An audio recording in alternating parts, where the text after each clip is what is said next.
Au CDI, le prix d'une photocopie est de 20 centimes, mais si on en fait plus de 30, alors le prix descend à 15 centimes. Il faut écrire une fonction coût en Python qui prend comme argument donc un entier x et qui renvoie le prix à payer pour x photocopies au CDI. On exécutera après ce script et on calculera le coût de 10 photocopies puis de 50 photocopies. Pour écrire un script en Python, on va appuyer sur Programme, puis choisir Python. Nous sommes dans le gestionnaire de script. On va choisir d'écrire un nouveau script en appuyant sur Nouveau, situé au-dessus de la touche Zoom.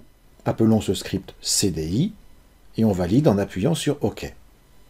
Pour définir notre fonction coût, on va appuyer sur FNS, les fonctions, puis choisir def, on écrit coût, puis on entre l'argument x, le prix à payer dépendant du nombre de photocopies, donc dépendant de x. On va donc utiliser une instruction conditionnelle, if, else. Pour cela, on va appuyer sur FNS, puis l'onglet Contrôle, CTL, et choisir la deuxième instruction, if else. Si x est inférieur strict à 30, le symbole inférieur strict se situe dans seconde mat. Alors dans ce cas-là, le prix, que nous allons appeler P, est égal à 0,2 fois x.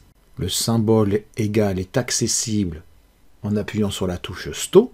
Et sinon, le prix est égal à 0,15 fois x. On entrera donc P égale 0,15 fois x. Puis à la fin de ce test conditionnel, on va renvoyer la valeur de P. Pour cela, on écrit return P. Return est accessible en appuyant sur FNS, les fonctions, et on choisit return. Puis on écrit P. Exécutons notre script en appuyant sur la touche exec, située au-dessus de trace. Alors pour connaître le coût de 10 photocopies, on va écrire coût de 10, on va rappeler la fonction coût en appuyant sur var, puis choisir coût, on entre 10 et on appuie sur entrée, on obtient 2 €. Pour le coût de 50 photocopies, on rappuie sur var, on choisit coût, et on entre 50, et on obtient un coût de 7,50 €.